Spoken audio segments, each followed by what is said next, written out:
నమస్తే అన్న, ఏం పేరు? కట్టెపోకు బాబురావు అండి. ఎక్కడి నుంచి ఏం చేస్తా ఉంటారు? మాది నిడమర్రు విలేజ్ అండి. మేము ఎస్సీ మాది కులానికి చెందిన వాళ్ళమి. ఈ రాష్ట్ర ప్రభుత్వం చేసే పనులన్నీ కూడా ఓవరాల్ గా బాగానే ఉన్నాయి, కానీ ఇంకా ఎక్స్ట్రా భూములు తీసుకోవడం అనేది కరెక్ట్ అయిన నిర్ణయం కాదని మేము అనుకుంటున్నాం. రాజధానికి సంబంధించి ఏదైతే భూసేకరణ ఇప్పుడు కావాలంటున్నారో దాన్ని వ్యతిరేకిస్తున్నారు ఇక్కడ ప్రజలు. వ్యతిరేకించడం అని కాదు, ఎందుకంటే ఈ తీసుకున్న భూములన్నింటినీ డెవలప్మెంట్ చేసి నెక్స్ట్ మళ్ళీ కావాలి కాబట్టి తీసుకున్న తప్పులేదు. ఇప్పుడు తీసుకోవడం అనేది ముందు ఇచ్చిన రైతులకే ఇంతవరకు ఫ్లాట్స్ ఇవ్వాలి. ఫ్లాట్స్ అంటే పేపర్ల మీద ఉన్నాయి కానీ పొజిషన్లోకి వెళ్ళలేరు. అలాంటివన్నీ కరెక్ట్ కాదని నేను అనుకుంటున్నాను. అది మీరు కూడా ఉన్నారా దాంట్లో? రాజధాని రైతుల్లో ఉన్నామండి.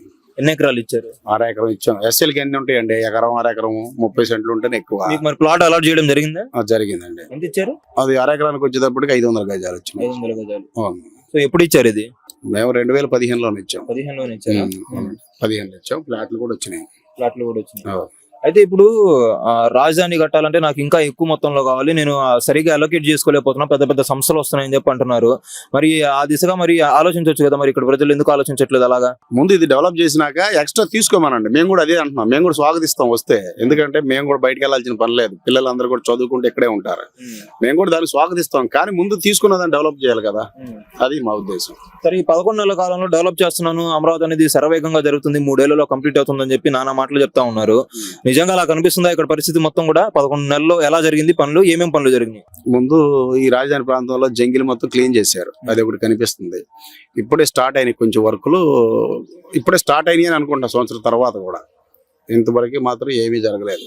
కన్స్ట్రక్షన్ పై ఒక ఇటుకు కూడా పేర్చలేదు అంటారు. లేదులండి, వర్క్ స్టార్ట్ అయిందని నేను కూడా నమ్మదు. ఎందుకంటే నేను వెళ్ళనట్టు కూడా ఈ చుట్టుపక్కల గ్రామాల్లో చూస్తే జరుగుతూ ఉంది.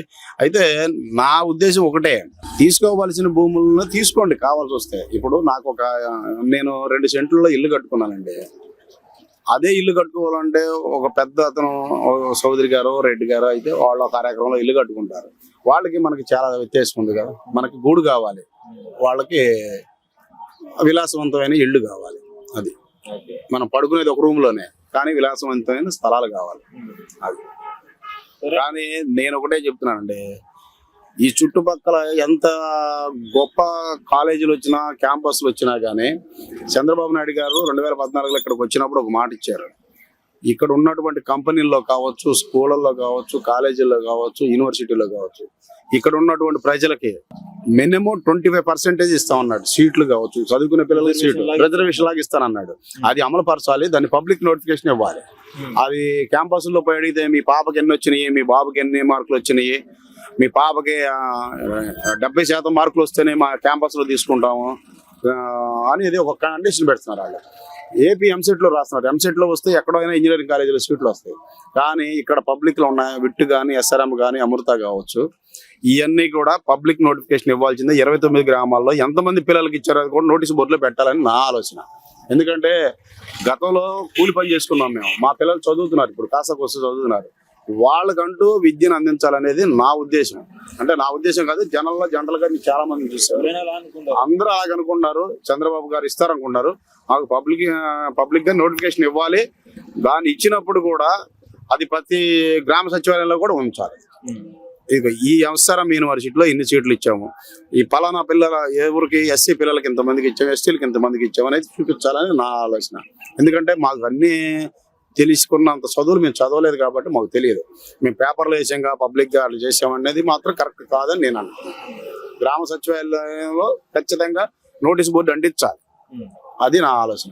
ఇంకోటండి, ఇప్పుడు కూటమి ప్రభుత్వం అధికారంలోకి రావడానికి ప్రధానంగా కారణం ఏదైతే ఉందో అది జగన్ గారి వ్యతిరేకత అని చెప్పి అంటున్నారు. నిజంగా జగన్ పైన అంత వ్యతిరేకత ఉందంటారా?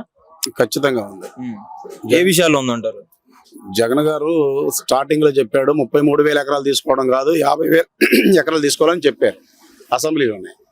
ఆయన 3 రాజధానులు అని చెప్పడం, ఇంట్లో కూర్చొని బటన్ నొక్కానని చెప్పడం, అవి నిజంగా పేదవాడికి 2,000 రావచ్చు, 5,000 రావచ్చు. అది కరెక్ట్ అయిన నిర్ణయం కాదు. రైతు అనేవాడు ఇంట్లో కూర్చుంటే పొలం పండదండి. రైతు కూలీని పెట్టుకొని చేను దగ్గర కూర్చోవాలి రైతు అనేది. జగన్మోహన్ రెడ్డి గారు ఇంట్లో కూర్చున్నాడు కాబట్టే ఓడిపోయాడు. నేను అదే చెప్తున్నాను, ఇంట్లో కూర్చున్నప్పుడు ఓడిపోతాడు అంతే. పరిపాలనలో ప్రజల్లో ఏం ఇబ్బంది పడుతున్నారో తెలియాలి ఆయనకి. వాళ్ళు మంత్రులు వెళ్ళేటప్పుడు ట్రాఫిక్ అంతా ఆపేస్తారు, పబ్లిక్ మనం వెళ్ళేటప్పుడు ఎంత ఇబ్బందులు పడుతున్నాం మనకు తెలిసింది. ఇప్పుడు అలా లేదంటారా? ఇప్పుడు అంటే ఇదివరకే స్టార్ట్ అవ్వలేదు కాబట్టి కూటమి ప్రభుత్వంలో నేను అనుకోవటం ఏంటంటే ఇక ముందు చూడాలి మనం. ఇప్పుడు వరకు అయితే మాత్రం వాళ్ళు టెక్నికల్ గా ఏమేం కావాలో అన్ని సమకూర్చుకుంటున్నారు. స్టార్ట్ అయినాయి అనుకుంటున్నాను నేను వర్కులు. అది 3 ఏళ్లలో అవుతుందా మరి? నాకు నమ్మకం లేదు సార్. 3 ఏళ్ళు అవుతుంది. మనం ఒక సామాన్యుడు ఇల్లు కట్టుకోవాలంటేనే 6 నెలలు సంవత్సరం పడుతుంది. బహుళ అంతస్తులు కట్టాలి, పెద్ద పెద్ద కార్పొరేషన్ కాలేజీలు రావాలి, క్యాంపస్లు రావాలి, లేకపోతే రోడ్డు రవాణా లేదు, ఇవన్నీ కావాలంటే చాలా టైం పడుతుంది. ఎన్నేళ్ళు పట్టిద్ది అంటారు మీ ఊహ ప్రకారం? దానికి డెడ్ లైన్ ఏం పెట్టలేము సార్. మీరు అనుకుంటారు కదా ఇన్నేళ్ళు పట్టిద్ది మినిమం అని చెప్పి, మీ అనుభవం ద్వారా అనుకుంటారు కదా. పెద్ద పెద్ద మేధావులు చెప్పడం ఏంటంటే హైదరాబాద్ మహానగరాన్ని ఈ స్థాయికి రావడానికి 60 ఏళ్ళు పట్టింది అంటారు. సరే, నేను అట్లా 60 ఏళ్ళు పట్టిద్దని నేను అనుకోవట్లేదు, కానీ మినిమం ఒక 10-15 ఇయర్స్ పట్టిద్ది ఇప్పటి నుండి కూడా. సరే, ఇప్పుడు మళ్ళీ జగన్మోహన్ రెడ్డి గారు అధికారంలోకి వచ్చారనుకోండి 2029లో, అప్పుడు అమరావతి ఉండిద్దా మళ్ళీ 3 రాజధానులు అంటారా? దాంట్లో ఖచ్చితంగా బల్లగొట్టి ఐఎస్ఐ మార్క్ ఇవ్వచ్చు. జగన్మోహన్ రెడ్డి గారు ఇక్కడ ఇటుక పెట్టిని కూడా తీసేస్తాడు. దానికి ఉదాహరణ ఏంటంటే ప్రజా రాజధాని కూల్చడమే. ప్రజావేదిక కూల్చేశారు కదండి. అవే ఈయన మళ్ళీ అక్కడ ఎమ్మెల్యే క్వార్టర్స్ కడితే వాటికి పవరు, ఏసీలు కనెక్షన్ ఇవ్వమని హైకోర్టు ఆర్డర్ ఇచ్చినా కానీ చేయలే పని. ఖచ్చితంగా వెళ్ళిపోద్ది ఇక్కడ నుండి. ఆ విషయంలో రైతు కూలీలు, రాజకీయ నాయకులు కూడా అర్థం చేసుకోవాలి, ఆలోచించాలి ఆ విషయం మీద. దీన్ని చట్టం చేస్తే ఎవరి తరం కాదు కదా తీసేయడం. చట్టం చేస్తావండి, ఈ స్థలం నీదే అని చెప్తావు, దాంట్లో ఇల్లు కడితే కదండి నీదయ్యేది. ఆ ముళ్ళ కంపలు పెరిగిపోతే నీది అయ్యిద్దా? నువ్వు ఉండగలుగుతావా? అదే చట్టం చేసినా దీన్ని ఇక్కడ డెవలప్ చేస్తేనే అవుద్ది. అదే డెవలప్ చెయ్యాలి. జగన్ మళ్ళీ పుంజుకునే అవకాశం ఉందంటారా ఈ 4 ఏళ్లలో? ఖచ్చితంగా ఉంది. ఎలా పుంజుకోవచ్చు అంటారు? అంటే అతనికి మాస్ ఫాలోయింగ్ బాగుంది, ఎస్సీ ఎస్టీలు మైనార్టీలు. దాన్ని అర్థం చేసుకొని ఈ రాజకీయ నాయకులు కూడా నెక్స్ట్ ఏంటనేది ఆలోచించుకోవాలి.